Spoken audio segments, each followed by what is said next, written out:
After years of Obama not giving a rip who came into this country illegally, the Trump administration finally began enforcing our immigration law, and suddenly, it's all about the children.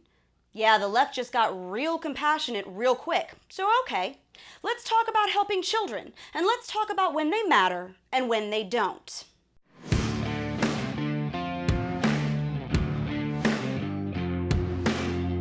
Hey guys, I'm Brittany Hughes, and welcome back to Reality Check on MRC TV. And a whole slew of people who are mad at Trump have raised about $5 million to help illegal alien children separated from their parents at the border.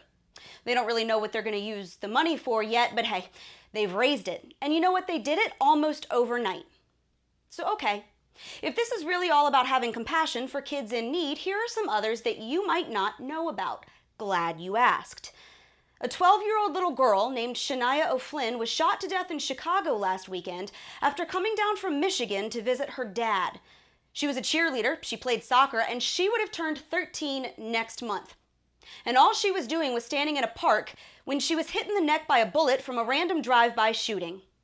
A 12-year-old boy was shot in the stomach last week in Chicago's East Garfield Park neighborhood. A 4-year-old was shot the week before that. Where's the outrage? Where are the cameras? These are Black American children born right here, living right here in a left-wing city where bullets fall like rain, and the liberals who've run this city for over 100 years don't seem to care. You want to talk about kids fleeing gang violence? Here they are, right here in Chicago. Where is their congressional hearing and their national press tour? And here you go. The number of children in the U.S. foster system has been on the rise for 4 years in a row. We've got nearly 500,000 foster kids currently being cared for by the state and not enough foster families to take them in.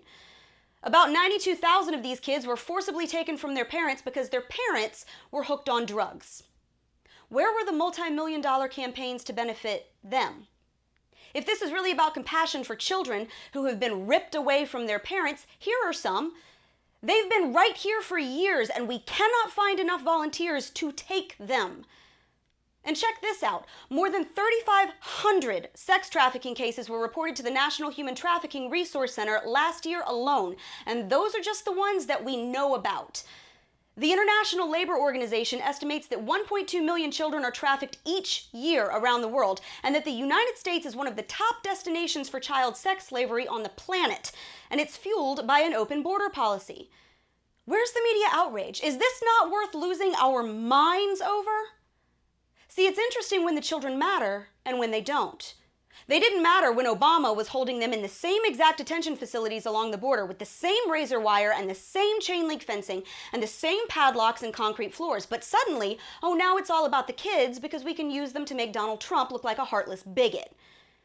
Kids don't matter when they're lying dead in the street in some Democrat-controlled city whose violence is out of control thanks to left-wing policies. But they suddenly matter if they're caught on tape crying in a temporary housing shelter in Texas. They don't matter when our open border policy encourages human trafficking and sex slavery, or when a 15-year-old girl in Maryland was found beaten half to death by 3 illegal alien MS-13 members who took turns hitting her with a baseball bat 28 times because she wasn't being a good enough prostitute. That was in January. Where was her national GoFundMe? Now, I'm all for helping children in need, but we've got plenty right here, and we can barely care for those, and that doesn't seem to bother the left at all. Because, see, this isn't about kids. It's about Trump, and being mad that we're no longer just letting anybody jump the Rio Grande and set up shop. So if you really care that much about children, if kids being temporarily separated from their parents who've broken the law really bothers you that bad, then get off of Twitter, head on down to your local Child Protective Services office and ask what you can do to help. And then maybe I will listen to your righteous indignation. And that's your Reality Check America. Make sure you subscribe to our YouTube page, like us on Facebook and Twitter, and stay sane out there.